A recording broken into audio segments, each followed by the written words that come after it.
Olá, amigos do Esporte em Debate. A partir de agora, vamos bater bola na sua televisão. O esporte aqui na tela da TV Assembleia, canal 51.2 e também na TVN, canal 17. Sempre dimensão maior na sua TV.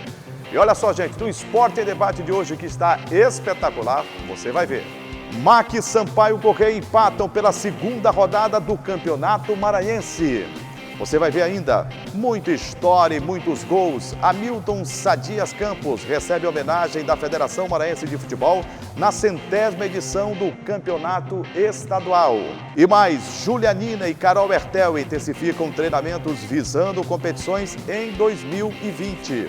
Tudo isso e muito mais do Esporte em Debate desta segunda-feira, que já está no ar.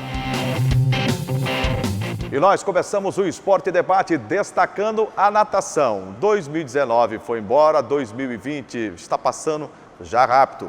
Mas o que a gente quer ver em 2020 é o brilho outra vez das atletas Julianina e Carol Hertel. É que elas já estão se preparando, visando o sucesso da natação maranhense a nível nacional também em 2020. O ano começou e Julianina reforçou os treinos na piscina para participar pela seleção brasileira na categoria absoluto do Campeonato Sul-Americano, em Buenos Aires, na Argentina, de 31 de março a 6 de abril. É muito boa, a gente começou os treinos bem cedo, visando principalmente o Sul-Americano, que é agora no início do ano. Então a preparação mudou um pouco, as coisas estão sendo mais rápidas do que nos outros anos por causa das datas. E a gente está bem focado nisso. Como é que está teu ritmo de treinamento? Tá bem intenso, porque a gente está aumentando a cada semana a quilometragem, então está crescente e cada vez vai ficando mais cansativo e difícil. E essa competição na Argentina, como é que vai ser? Eu espero me sair muito bem, que é um sul-americano absoluto. Eu nunca participei de nenhuma seleção absoluta, só de categoria até hoje. Então eu espero me sair bem com as meninas mais velhas e ganhar muita experiência. E quem sabe buscar uma medalha. A nadadora Carol Hertel também reforçou o ritmo de treinos para as competições de 2020 e está focada em obter bons resultados nas próximas competições. A gente está treinando bastante, de madrugada, de tarde. A gente treina todos os dias na semana, de madrugada e de tarde, então está bem intenso para a gente poder chegar preparado e conquistar essa vaga. O treinamento de Júlia e Carol é feito na Academia Nina, no Parque Shalom, comandada pelo Alexandre Nina, que é pai de Júlia e está feliz com os resultados da filha e de Carol na natação maranhense. Como técnico, é a coroação do nosso trabalho, né? Que a gente trabalha ano a ano para estar na seleção brasileira principal. E como pai, eu acho que eu me dei um presente, porque eu já tinha dado presente para outros pais sentirem essa emoção. Mas eu, para ser sincero, para mim é talvez menos emocionante do que para os outros pais, porque eu vivo isso como uma rotina, né? Isso é do meu cotidiano, estar com esses atletas. E ela é minha atleta também, então eu a trato dessa maneira aqui, no meio do grupo. Ela é atleta, não é filha. Então, dessa maneira a gente vai conduzindo. Então, eu acho que a minha satisfação é maior como treinador do que como pai, porque como treinador é a conclusão de um objetivo que a gente traçou. E essas meninas têm tudo para brilhar na temporada 2020 da natação. Vou chamar aqui o Gregório Dantas, meu amigo, parceiro Greg. Tudo bem, Greg? Tudo bem, Júlio, prazer. Tudo tranquilo? Tranquilo. Final de semana? Perfeito, na paz. Com aquela notícia melhor ainda, né? Melhor ainda, graças a Deus. O Greg, gente, vai ser pai, né? Parabéns, sucesso, felicidade. Que Deus te abençoe. Oi, Dona Jéssica também, viu? Tudo de bom, cara. Você merece, sua família também. Obrigado, meu amigo. Tá certo? Tamo junto. Você tá só aumentando a taxa de natalidade, né? Né, rapaz? Mas é a vida, né? É a vida. Uma hora vem. Ô, Greg, essas meninas, né, elas têm tudo para continuar brilhando em 2020, né? Vão buscar índices para as principais competições nacionais e internacionais. Sim. E estão pegando duro nesse início de ano, né? Principalmente agora nesse começo de janeiro, né, gente? Que os treinos são intensificados, a gente pode detectar ali, a gente pediu até para o Ismael conversar com a Carol e com a Júlia, porque as duas são os grandes destaques da natação maranhense, não só em 2019, como também em 2018, e tem perspectiva de conquista de algumas medalhas e títulos nesse ano de 2020. Por exemplo, Julinha, a Júlia separou uma competição que para ela considera a mais importante desse ano, que é justamente o Campeonato Sul-Americano em Buenos Aires, que é pela primeira vez, ela deixou bem claro na fala, conversando com o Ismael, na reportagem conversando com o Ismael, que é a primeira vez que ela participa de uma competição absoluta, né? Como adulta, competindo com, como ela disse, né? Com as meninas já grandes, né? Não é um outro patamar, isso, né? não é mais categoria sub alguma coisa que ela sempre disputou. Agora ela é absoluta, vai representar a seleção brasileira nessa competição lá em Buenos Aires, na Argentina, entre 31 de março e 6 de abril, e para ela é o foco. A esperança é que ela possa, né, lograr êxito nessa missão, porque ela tem uma base consolidada, muito boa. O Alexandre tem um trabalho espetacular na natação do estado do Maranhão. Sim. Então, esta base, inclusive com experiência de seleção brasileira, né, em diversos patamares, com competições a nível nacional e internacional que ela já disputou, dá, sem dúvida nenhuma, esse respaldo para que ela possa alçar voos maiores. Não, exatamente, é justamente isso que ela falou, né? Que essa experiência, esse acúmulo e essa rotina de treinos agora que começa agora já em janeiro de 2020, se preparando para essa competição, que pode fazer com que ela pense, né? E ela sonhe com voos mais altos, né? A gente tinha até uma expectativa, talvez, delas disputarem uma das duas, mas a Júlia tinha condições um pouco maiores de disputar Tóquio 2020, mas ela também não preferiu tocar no assunto durante a entrevista também. A gente respeitou, né? O Ismael não entrou no tema. O Alexandre, quando conversou com o Ismael, ele disse bem claro que a Júlia, ser pai da Júlia e técnico ao mesmo tempo é um motivo de satisfação muito grande, porque ele disse, né, você pôde acompanhar, que ele dava alegria para outros pais, né, de ver os seus filhos, né, conquistando resultados importantes no esporte e tal, e agora ele tem um misto, né, de emoções, porque ao mesmo tempo é treinador e sente essa alegria. Tá dentro de casa, exatamente, né, também, né? Exatamente. E além da Júlia, você tem uma série de outros atletas aí, mas destaque também para a Carol Hertel. Claro, né? Ela, ao longo dos últimos 2, 3 anos, ela tem acumulado bons resultados, significativos, né? E tem feito muito bonito pela natação maranhense. Né? Tem, e a gente tem acompanhado. Ano passado, em 2019, teve destaque nas competições, principalmente lá em Fortaleza, né, de mar aberto, né, que as duas disputaram. Ela conquistou resultados interessantes, importantes para a natação maranhense, né, esporte aquático maranhense, né, de modo geral, né, de modo amplo, conquistando importantes resultados e melhorando ali naquele ranking de atleta por atleta da Confederação Brasileira de Desportos Aquáticos. Boa sorte para as duas, sucesso. Boa né? sorte para as duas. O trabalho do Alexandre também, né?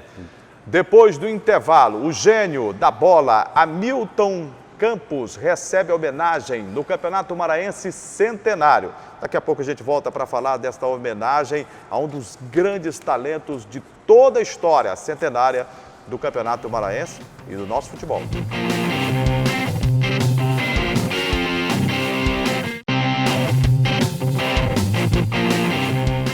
Estamos de volta com o Esporte em Debate. E agora para falarmos do Campeonato Maranhense e a homenagem que é prestada no Campeonato Estadual Centenário. Você sabe que este ano, 100 anos do Campeonato Maranhense de Futebol. E a Federação Maranhense de Futebol resolveu homenagear um dos grandes talentos da história do nosso futebol. Muitos que o viram jogar apostam que o melhor jogador de todos os tempos, Hamilton Sadia Campos. Ele, inclusive, deu o pontapé inicial no Campeonato Estadual de Futebol deste ano de 2020. E, ao longo dos jogos, a federação presta homenagem àquele que foi um dos maiores, se não o melhor jogador de todos os tempos do Campeonato Maranhense de Futebol. Com passagem não só pelas equipes de futebol do estado do Maranhão, mas brilhou por muitos times do Nordeste brasileiro. Inclusive, existem dados conflitantes, alguns apostam em 1000 gols marcados pelo Hamilton, outros 400 e mais alguma coisa, quase 500. Mas, enfim, o repórter Fábio Cabral foi à Federação Maranhense de Futebol, bateu um papo com esse grande ídolo da história do nosso futebol, com dirigentes da FMF, e contou um pouco dessa história reluzente de Hamilton Sadias Campos. A bola e o artilheiro, um caso de amor, o maior da história do futebol maranhense. Fazia gol. E aparecia dentro da grande área, já sabia que era gol, né? Se o Hamilton jogasse hoje, como seria? Ai, rapaz, se hoje eu jogasse, dava muita vitória aí os clubes aí que jogam. O paraense Hamilton Sadias Campos está entre os maiores goleadores do país. O número oficial de gols marcados gera controvérsias. Para o jogador são mais de 1000. Para alguns pesquisadores, 499, o que, apesar da diferença, já o coloca entre os 10 maiores artilheiros do país de todos os tempos. Hamilton jogou entre os anos de 55 e 72. Aqui no Maranhão, atuou pelo Ferroviário, Motoclube e também pelo MAC, uma época em que quase não existiam registros audiovisuais. Por isso, os feitos dele em campo precisam ser contados por quem viveu aquele período. Muito craque. Craque. Não sei mais o que dizer sobre ele, que era um cracaço. O Tocoro acabou de dizer, nunca entrou no Rei das Canelas de Pau. Uma seleção que o Dourado fazia, o único jogador que nunca entrou nessa seleção foi Hamilton. Aí tu vê, craque. Grande jogador, pelo que eu no interior escutei pelo rádio e tive depois a oportunidade de assistir aqui no Nhozinho Santos, até mesmo acho que no Santa Isabel vi alguma partida dele, foi um dos maiores atacantes que eu já vi jogar. Olha que eu estou com 75 anos, né? Tímido, Hamilton fala pouco sobre as façanhas realizadas. Compara o estilo que tinha em campo com o de outro matador, conhecido dos torcedores brasileiros e que não perdoava adversários quando pegava a bola na área. Eu me admirava muito do Romário, que era bom jogador, Romário, naquele tempo. Tinha uma frieza igual do baixinho ali na hora. Tudo, quando pegava e resolvia logo a parada, né? Hoje, aos 86 anos, Hamilton faz tabelinha com os colegas de trabalho na federação. Um orgulho para quem era fã e hoje divide a sala com o ídolo. Para mim é um maior prazer. Eu me tornei amigo dele particular, eu sou muito amigo e eu me sinto gratificado por ser amigo de uma estrela como essa aí. Que quem não viu não sabe o que perdeu. Ele é uma pessoa povão, simples, entendendo? Sempre disponível, tá sempre presente, você precisa de qualquer coisa, ele é uma pessoa que não sabe dizer não, entendeu? Então é muito bom trabalhar com ele. Mas não são apenas os amigos que rendem homenagens ao craque. O maior artilheiro da história do futebol maranhense foi convidado para dar o pontapé inicial na abertura da 100ª edição do Campeonato Maranhense deste ano, no jogo MAC e Imperatriz. Além disso, os craques de cada partida da primeira rodada do estadual receberam o troféu Hamilton Sadias, entregue pela Federação Maranhense de Futebol, e que a cada rodada vai homenagear um craque do passado. Nesse século, muitos maranhenses se destacaram no futebol. A gente tem aí inúmeros exemplos. E nada mais justo do que a gente homenagear esses craques do futebol maranhense do passado. A cada rodada um nome diferente. A primeira rodada foi Hamilton, que até hoje é o 14º artilheiro do Campeonato Brasileiro, com o número de gols que fez. E é com esse intuito de homenagear e confraternizar com os desportistas do futebol maranhense e homenagear esses grandes atletas. Se faltam imagens para mostrar as façanhas desse craque, não faltam reverências para demonstrar que a relação dele com a bola não foi um caso de amor qualquer.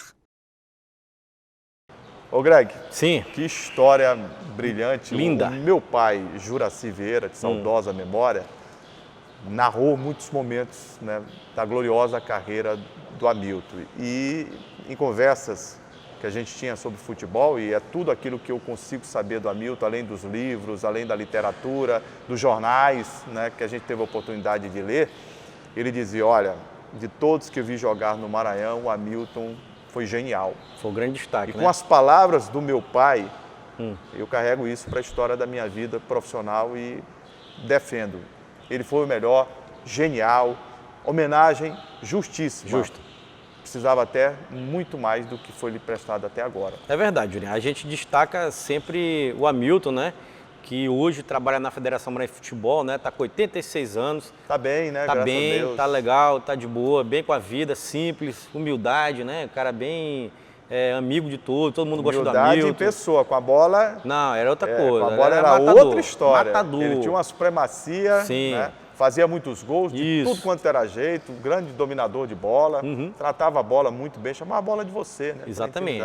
Lembrando que o Hamilton se aposentou em 72, Juliano, Henrique Pereira já tinha começado a carreira. Já tinha começado ao lado de Rogério Silva, como irmão cronista dele. esportivo aqui. O Henrique viu, o Henrique disse, Juracy realmente foi genial. Acompanhou. Teve o prazer de estar lá do seu pai, né? verdade. Vendo, prestigiando de dentro de campo o Hamilton Henrique Pereira, né?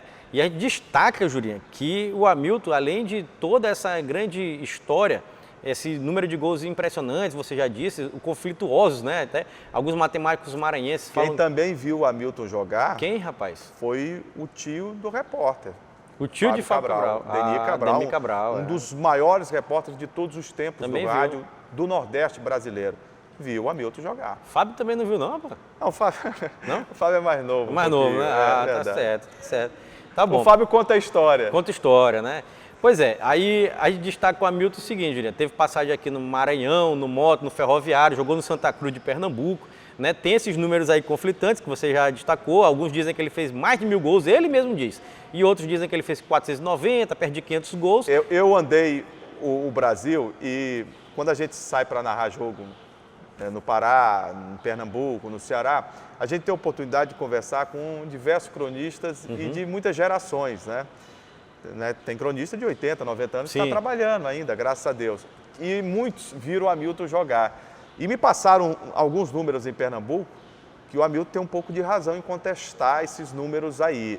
Eu não vou contestar os profissionais, matemáticos, pesquisadores do estado do Maranhão, muito menos de Pernambuco, de outras regiões do país também, que viram o Hamilton jogar, porque isso tem que ser científico, não é? Eu não tenho os números, eu prefiro ter a consciência pelo que me foi dito dele, por quem narrou, foi meu pai, a genialidade dele como atleta. Né? Até porque, Julinho, é meio complicado a gente ter, porque naquela época não tinha tanto recurso audiovisual, como né? Não hoje, tinha, né? Você já imaginou hoje o Hamilton jogando bola com esses recursos todos, no mundo globalizado? Imaginei. Estava bilionário, né? Inclusive ele imaginou e disse, Jurinho, que se ele fosse jogar hoje, ele seria o Romário. Ele seria o matador da pequena área ali. Você vê que ele acertou até na comparação, porque para mim o Romário está entre os 5 melhores atacantes da história do futebol mundial. De todos os tempos. Sem dúvida, isso aí não resta dúvida. E o Hamilton, a grandeza dele dentro do futebol maranhense, do futebol aqui do norte e nordeste do Brasil, demonstra isso. Mesmo com esses números conflitantes que o Jurinho destacou, eu também já falei, se o Hamilton tiver feito 499 gols, né, que vamos dizer assim, é o número mais aceitável, né, ele está entre os 10 maiores artilheiros da história do Brasil. Olha isso, que é um negócio absurdo, né? Pra gente é muito mais, eu acredito que seja também. Mas só com esse número aí ele já é. A homenagem justa, parabéns à federação que acertou em fazê-la. Agora, sinceramente, eu esperava ver um mosaico no Estádio Castelão, vestiário plotado com a foto, né? A imagem do Hamilton. Esperava ver basdó, outdoor. Podia ter. Um busto lá no Castelão. Estádio Castelão, um hall da fama. Porque tudo isso... Calçada, né? Calçada lá. Ele merece. Merece. Um gênio, um formidável, um craque, um talento e que está vivo, está com a gente, né? É assim, Jurinho, a gente tem que destacar o seguinte, falando quando a gente vai falar do Hamilton, de Federação Maranhense de Futebol, destaca positivamente o fato dele ter sido homenageado pela Federação Maranhense de Futebol, mas destacando que essa homenagem ela fica muito aquém da grandeza que é o Hamilton, né? A homenagem muito boa, valorativa e tal, mas eu esperava ver mosaico, eu esperava ver um busto do Hamilton no Estádio Castelão, uma calçada, um hall da fama no Templo Sagrado do Futebol Maranhense, né? Com a imagem do Hamilton, porque ele merece, pela genialidade, pelo craque, pelo ser humano, pela idoneidade dele como homem, como profissional, como funcionário que é do futebol do Estado do Maranhão, até hoje na FMF. Isso. Quer dizer, ele merecia muito mais. Merecia. Assim, Julinho, quando a gente vai falar de Hamilton, de Federação Maranhense, tem que separar as coisas. A homenagem é justa, mas para mim é aquém da grandiosidade, da grandeza do Hamilton como jogador e do que ele representou para o futebol maranhense. Da quantidade de gols que fez e de uma série de conquistas que o Hamilton teve aqui dentro do nosso estado. A federação, nesse ponto, está de parabéns de ter dado esse troféu com o nome do Hamilton para o melhor jogador da primeira rodada do Campeonato Maranhense. Outros atletas, né, o troféu das outras rodadas vão receber nome de outros atletas também em destaque. Né? O presidente Antônio Américo falou isso, que é também importante para dentro dessa 100ª edição do Campeonato Maranhense, mas tem que ficar claro que tudo é aquém do que deveria ser feito. E a 100ª edição do Campeonato Maranhense, para mim, foi muito pouco. essas homenagens são muito poucas, né? Teria que ter o que você falou, campanha de marketing, com divulgação do Campeonato Maranhense em rádio, TV, jornal, mídia social, internet, e a gente não viu absolutamente nada. Eu conversei com um dirigente do Maranhão, Carlos Mendes, porque o último clube foi o Maranhão, né? Sim, foi. Que ele jogou.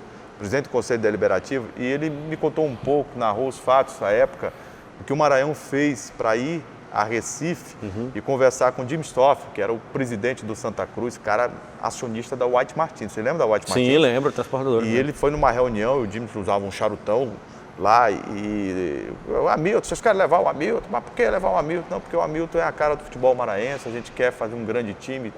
E foi uma luta para trazer o Hamilton. O Maranhão fez um investimento à época, não financeiro, mas investimento de conversar, de persuadir, de convencer os dirigentes para poder o Hamilton encerrar a carreira da forma que encerrou no Maranhão Atlético Clube. Exatamente. Foi recepcionado no aeroporto de São Luís, que Henrique Pereira estava lá, Juninho, verdade. recepcionando o Hamilton. Com certeza. Quando chegou de Recife. Brincadeiras à parte, sucesso, saúde para o Hamilton, merece tudo de bom. Merece, né? sim. Depois do intervalo, o destaque para a segunda rodada do Campeonato Maranhense Centenário. Deu empate no Clássico Samará. O Imperatriz se recuperou e venceu fora de casa. E o Juventude goleou o time do São José, que em 2 jogos já levou 10 gols. Segura aí que daqui a pouco a gente volta.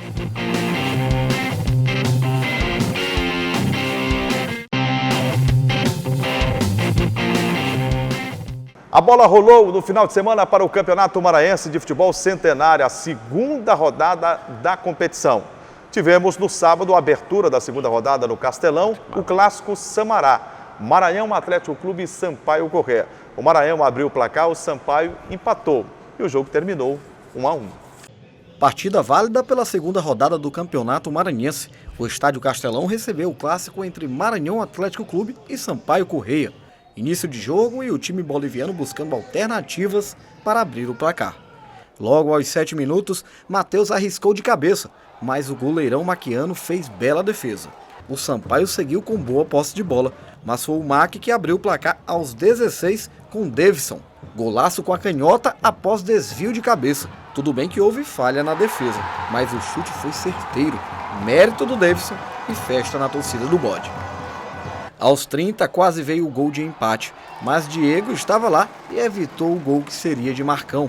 O Sampaio seguiu atacando e investindo nas jogadas aéreas. Desta vez, a bola acertou a trave. O placar foi igualado aos 43. Eloy empatou após essa cobrança de falta. Agora, festa na torcida boliviana.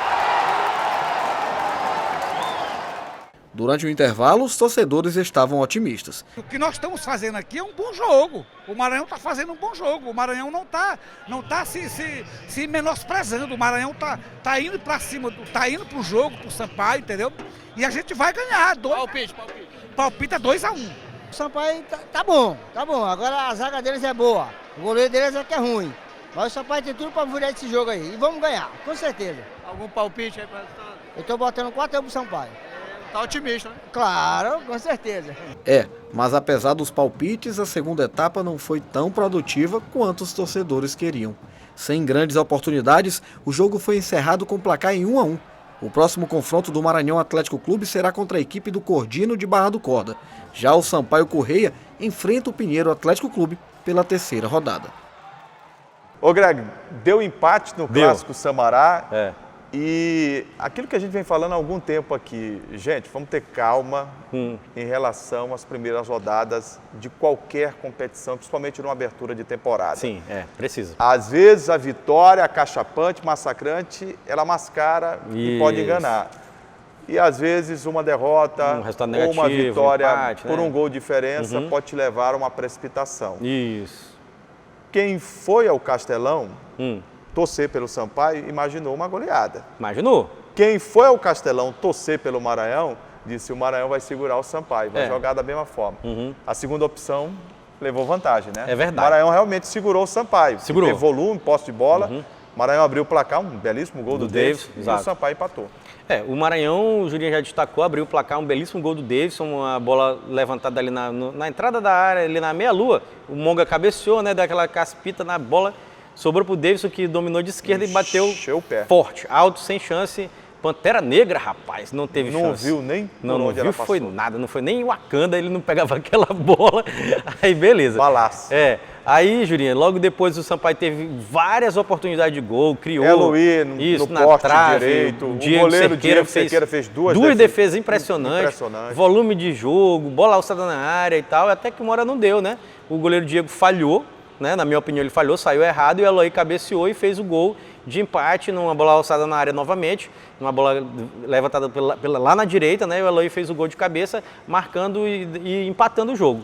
O segundo tempo caiu um pouco, né? A qualidade da equipe, as oportunidades de gols quase que desapareceram e acabou mesmo por 1-1, né? O resultado... Agora, resultado de empate, você ia dizer. O resultado de empate Agora, tem duas questões que eu queria tratar com você aqui. Vamos tratar. Sobre 2 pontos de vista.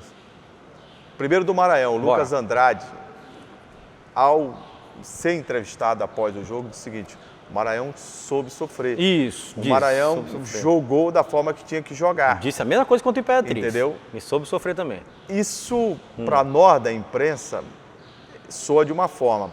Para o torcedor, de outra completamente diferente. O torcedor diz: poxa, o Maranhão, pela grandeza, a história que tem, é para jogar, é para vencer o Sampaio. Que história é essa de saber sofrer? Tá, vamos lá. É o seguinte, o torcedor tem que saber entender, mas também a gente tem que pensar que o torcedor nem sempre tem que entender. Né? É isso aí. O torcedor está lá para torcer. Você foi bem claro, Juliano. O torcedor está para torcer. E ele não é obrigado a entender quando um técnico vai dizer assim: nós temos que saber sofrer, que é um linguajar, um jargão usado muito pela crônica esportiva nacional. Quando eu disse isso, a interpretação nossa e do torcedor, a nossa vai de encontro ao que os analistas dos canais por TV Assinatura, eles vêm ditando normas e padrões, inclusive que influenciam nós, da imprensa, normal, mas e os dirigentes, jogadores, treinadores. Porque estão repetindo o que estão dizendo lá fora, no sul e sudeste do país. Saber perder. Linha alta. Linha baixa, linha média. Baixa. Isso. Entendendo? Externos, né? O antigo pontos, é verdade. Mas algum linguajar...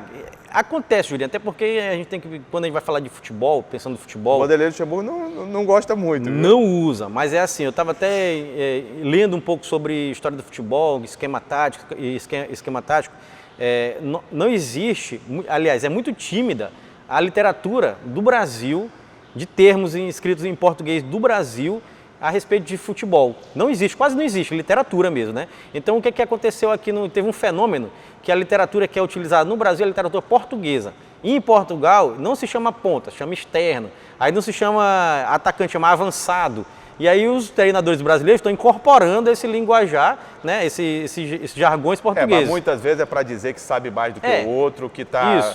num outro patamar. Exatamente. Muito disso também tem, Tem, que se empolga. Tem muito marketing. Não, que se empolga muito. Mas assim, falando do Lucas Andrade, é assim, ele tem que tomar um pouco de cuidado, porque já conversando com ele nos bastidores, conversando com ele em entrevistas, ele realmente entende do jogo. Ele entende, Juliano. Tem uma leitura, sabe o que aconteceu, fala tudo o que aconteceu no jogo. O que eu destacaria de muito positivo nele é que ele é verdadeiro. Isso, ele é verdadeiro. Só que tem o seguinte... Para o torcedor do Mike, ele pode não entender essa verdade do Lucas. De dizer, não, o Sampaio é superior, a gente tem que saber aguentar a pressão. É complicado tu falar isso para um torcedor do Mike, que é um time grande, né? Ô, Greg, do outro lado, o João Brigatti saiu aborrecido, não gostou da produção do Sampaio Corrêa, que criou e que não conseguiu converteu, né? Não reverteu. Não conseguiu virar o jogo, isso. Né? E algumas peças que brilharam tanto contra o São José, agora contra o São José é uma coisa, contra o Maranhão é outra. Não dá para comparar, né? O Joãozinho foi muito diferente. É lógico. O Luan que pegou aquela bola e driblou todo mundo. Fez o gol. Fez um gol lindo, um gol que pode concorrer ao prêmio. Pode. Mas eles não tiveram essa liberdade toda. O Luan até ensaiou umas duas jogadas, de repente ele pegou duas bordoadas pelo lado direito e foi pro lado esquerdo. Saquetou. E o Joãozinho até foi substituído. Exato. É assim, o Brigatti, ele tem razão, que o Sampaio teve volume de jogo, mandou no jogo, teve mais posse de bola, mais oportunidade de gol, mas não conseguiu reverter isso em resultado, em gol, né? Em bola dentro da rede, lá, né? Balança da rede. Isso aí que preocupou o Brigatti. Mas também ele falou logo depois, Julinho, que o Sampaio está no processo de evolução, né? É muito cedo, tem apenas esses 2 jogos agora. Eu acho que o Sampaio tem muito a evoluir. É nisso. Inclusive os 2 jogadores que entraram na defesa, o Marcão, e no meio campo o Everton Dias, Foi a primeira partida dele, né? Tem muita coisa ainda pela frente. Eu vou dar um tempo ainda. Ô Greg, é verdade, Vamos. dá para a terceira rodada a gente Sim. pode fazer uma coisa mais apurada, dizer quem é quem, né? Exatamente. Nós tivemos 2 jogos no domingo pelo Campeonato Maranhense de Futebol. No Pinheirão, em São Mateus, o Juventude não teve problemas para passar pelo São José. 3-0 foi o resultado. Resultado que recupera o Juventude, que havia estreado em casa, com derrota para o Moto por 2-0. Foi pesado, mas que aprofunda a crise no São José. Em 2 jogos, o São José já tomou 10 gols. Pra tristeza de Léo Magno, rapaz, que tá aqui atrás ali ó, da câmera ali, fazendo a filmagem da gente. O peixe, nem com essa água toda que está caindo, está conseguindo Não deu certo. nadar. Não tá dando certo. O Peixe Pedra já sofreu 10 gols, como o Jurinha falou, 7-1 da equipe do Sampaio, tem apenas um gol marcado, que é esse. Média de 5 gols tomados por partida. 5 gols sofridos por Você já partida. imaginou? E um gol feito apenas. Então, os trabalhos lá tá terrível, né? Tem que deixar isso bem claro. Né? Muito complicado para a equipe do São José, um dos fortíssimos candidatos a rebaixado no Campeonato Maranhense. E a gente tem que deixar mais claro ainda, porque esse ano cai 2, Léo Magno. Viu, torcedor do Peixe Pedra? Não é só um. Por isso que é perigosa a situação do Agora, Peixe Pedra. o Juventude fez seu papel em casa, né? Juventude se recuperou daquele resultado negativo que teve dentro de casa da equipe do Moto, já era de se esperar isso, né? Teve o destaque ali o Marciano, que fez gol na partida, fez 2 gols. Aquele Marciano que era do Maranhão Atlético Clube, que eu sempre destaquei como um bom jogador. E o Índio Potiguar também, que estreou, né, na equipe do Juventude, já estreou fazendo gol. Tivemos também em Barra do Corda, o Imperatriz se recuperou na competição. Havia estreado com derrota para o Maranhão, foi jogar no meio de semana na Copa do Nordeste, perdeu para o Bahia por 2-0. E na volta, olha, ajustou contas com o Cordino, venceu o Cordino lá. Foi. O Cordino é o outro que preocupa. Muito. 1-0, né? O Imperatriz venceu esse jogo lá em Barra do Corda. O Cordino preocupa muito. São 2 equipes que é candidatíssimas, essas 2 vagas, para ser rebaixada para a Série B do Campeonato Maranhense no ano que vem. Então é complicada a situação dos 2. Agora no Cordino teve lá a estreia do Sandor, né? Sandor estreou no Cordino, né? Até que já dirigiu o Maranhão, algumas oportunidades, né? Várias vezes campeão maranhense. Isso, várias vezes campeão Tem maranhense. experiência agora, treinador não faz milagre. Foi para lá para ver se não tiver tinha material humano, é complicado. Foi para lá para tentar dar um jeito, né? Não Será deu. que vão contratar? Não sei. Tem que contratar. Vão investir? Sem contratar não dá. O Imperatriz se recuperou. A gente tem que destacar isso, né? O Imperatriz vinha de algumas derrotas aí. Mas o Paulinho Kobayashi não está bem. Não está bem. Mas há uma desconfiança em relação ao trabalho dele, entendeu? Dentro do time do Imperatriz. Os primeiros resultados não era aquilo que se esperava até aqui.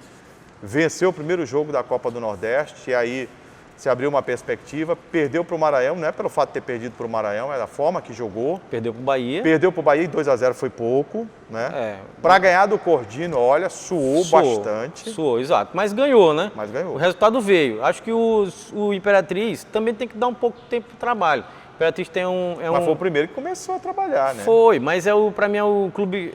Eu avalio como um dos clubes mais organizados do Maranhão, né? Assim, estruturalmente, com essa questão de finanças, financeiramente também. Então, a gente tem que dar um tempo mais para o Imperatriz. Eu vou dar esse tempo ainda, esperar a 4ª, 5ª rodada. O Imperatriz está jogando 2 competições. Vai começar também a Copa do Brasil agora, já no dia 12. Então, vai misturar ali, né, Jurinho, essas competições.